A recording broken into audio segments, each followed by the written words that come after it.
नमस्ते, मेरा नाम आशित है और आपने देखना शुरू कर दिया है विट्टी चोखा। आज बात करेंगे दिल्ली से लेकर बिहार तक गूंज रहे छात्र आंदोलन और इस पर आई सुप्रीम कोर्ट की सबसे बड़ी टिप्पणी की।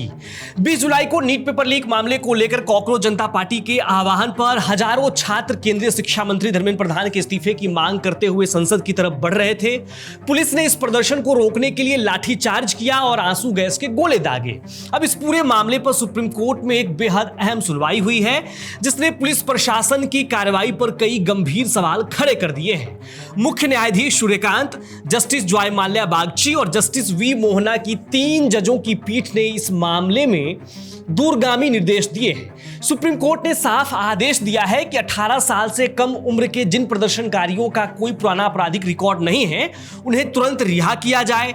इसके साथ ही कोर्ट ने सभी राज्य सरकारों और पुलिस प्रशासन को सख्त निर्देश दिए हैं कि इस घटना से जुड़े हर तरह के डिजिटल सबूत सुरक्षित रखे जाएं। इसमें CCTV footage, drone recording, body worn camera footage, wireless communication records और पीसीआर वैन के लॉग शामिल हैं। अदालत ने यह स्पष्ट किया कि प्रदर्शनकारियों से जुड़ा जो भी डेटा इकट्ठा किया गया है उसे पूरी तरह से सुरक्षित रखा जाए और किसी भी स्थिति में सार्वजनिक न किया जाए ताकि किसी की प्रोफाइलिंग न हो सके। अदालत में याचिकाकर्ता की तरफ से पेश हुए वरिष्ठ वकील गोपाल शंकर नारायण ने तर्क दिया कि यह सिर्फ दिल्ली का स्थानीय मामला नहीं है, बल्कि नीट मुद्दे पर पूरे देश में फैले जनाक्रोश से जुड़ा हुआ है।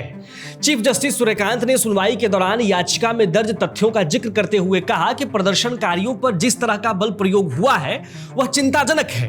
कोर्ट के सामने आए तथ्यों के मुताबिक एक 19 साल के छात्र की आंख की रोशनी पैलेट गन का इस्तेमाल होने की वजह से चली गई। इसके अलावा इलेक्ट्रिक बैटन का इस्तेमाल करने की शिकायतें भी दर्ज की गई है। आंदोलन के दौरान गंभीर रूप से घायल हुई एक छात्रा को आईसीयू में भर्ती कराना पड़ा। यही नहीं, प्रदर्शन को कवर कर रहे पत्रकारों और कानूनी मदद के लिए पहुंचे वकीलों तक पर हमले की घटनाएं सामने आई हैं। सबसे गंभीर आरोप यह है कि बिना वर्दी यानी सिविल ड्रेस में मौजूद पुलिसकर्मियों ने भी हिंसा में हिस्सा लिया। मुख्य न्यायाधीश सूर्यकांत ने बेहद सख्त लहजे में कहा कि यह मूल रूप से एक शांतिपूर्ण छात्र आंदोलन था जिसमें उठाई गई मांगे संविधान के दायरे में थी। उन्होंने टिप्पणी की कि अक्सर ऐसे प्रदर्शन में कुछ बाहरी और अवांछित तत्व अपने राजनीतिक एजेंडे के साथ घुस जाते हैं और बाद में माहौल बिगाड़कर खुद आयोजक बन बैठते हैं।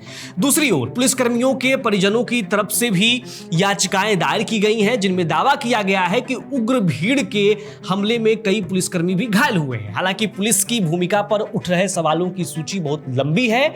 वकील गोपाल शंकर नारायण ने कोर्ट को एक वीडियो का हवाला देते हुए बताया कि एक सहायक उप निरीक्षक खुद कार के शीशे तोड़ता हुआ दिखाई दे रहा है। उन्होंने मांग की कि इस मामले में जवाबदेही शीर्ष अधिकारियों के स्तर पर तय होनी चाहिए। वरिष्ठ वकील सादान फरासत ने कोर्ट को बताया कि वर्दी में तैनात कई पुलिसकर्मियों के पास नेम प्लेट तक नहीं थी। बिहार में हुए प्रदर्शनों का जिक्र करते हुए सादान फरासत ने कहा कि वहां हिंसा का स्तर दिल्ली से भी ज्यादा भयावह रहा और इसकी पूरे देश के स्तर पर जांच होनी चाहिए। उन्होंने अदालत को अवगत कराया कि बिहार भले ही एफआईआर वापस लेने का दावा कर रही हो, लेकिन 140 से ज्यादा लोग अब भी हिरासत में हैं। इनमें से अधिकतर 16 से 18 साल के किशोर हैं और एक बच्चा तो महज 13 साल का है। इन नाबालिगों को कानून का उल्लंघन करते हुए 40 घंटे से ज्यादा समय तक बिना मजिस्ट्रेट के सामने पेश किए हिरासत में रखा गया।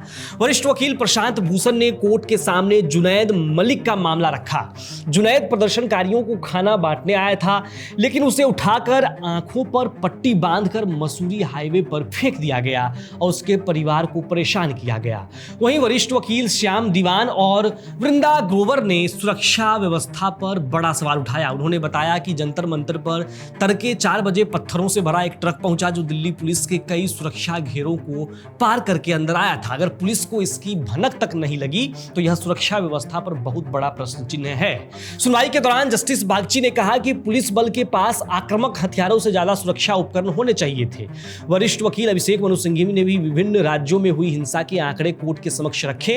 इन तमाम दलीलों और सबूतों को सुनने के बाद मुख्य न्यायाधीश ने कहा कि निष्पक्ष और स्वतंत्र जांच की सख्त जरूरत है। सुप्रीम कोर्ट ने संकेत दिया है कि इस पूरे घटनाक्रम की जांच के लिए जल्द ही एक उच्च स्तरीय समिति या एसआईटी का गठन किया जाएगा। तो कुल मिलाकर आज की इस रिपोर्ट में मैंने आपको वो चीजें बताई हैं जो सीजेपी प्रोटेस्ट को लेकर सुप्रीम कोर्ट के अंदर आज हुआ है। जो भी आज तथ्य रखे गए याचिकाकर्ता की तरफ से, उस पर सुप्रीम कोर्ट ने क्या कहा है, टिप्पणी की है, वो बताया हूं। ये जो जितने भी मामले हैं, ये सभी 20 जुलाई के सीजेपी प्रोटेस्ट से जुड़े हुए हैं, जिस दिन संसद मार्च रखा गया था।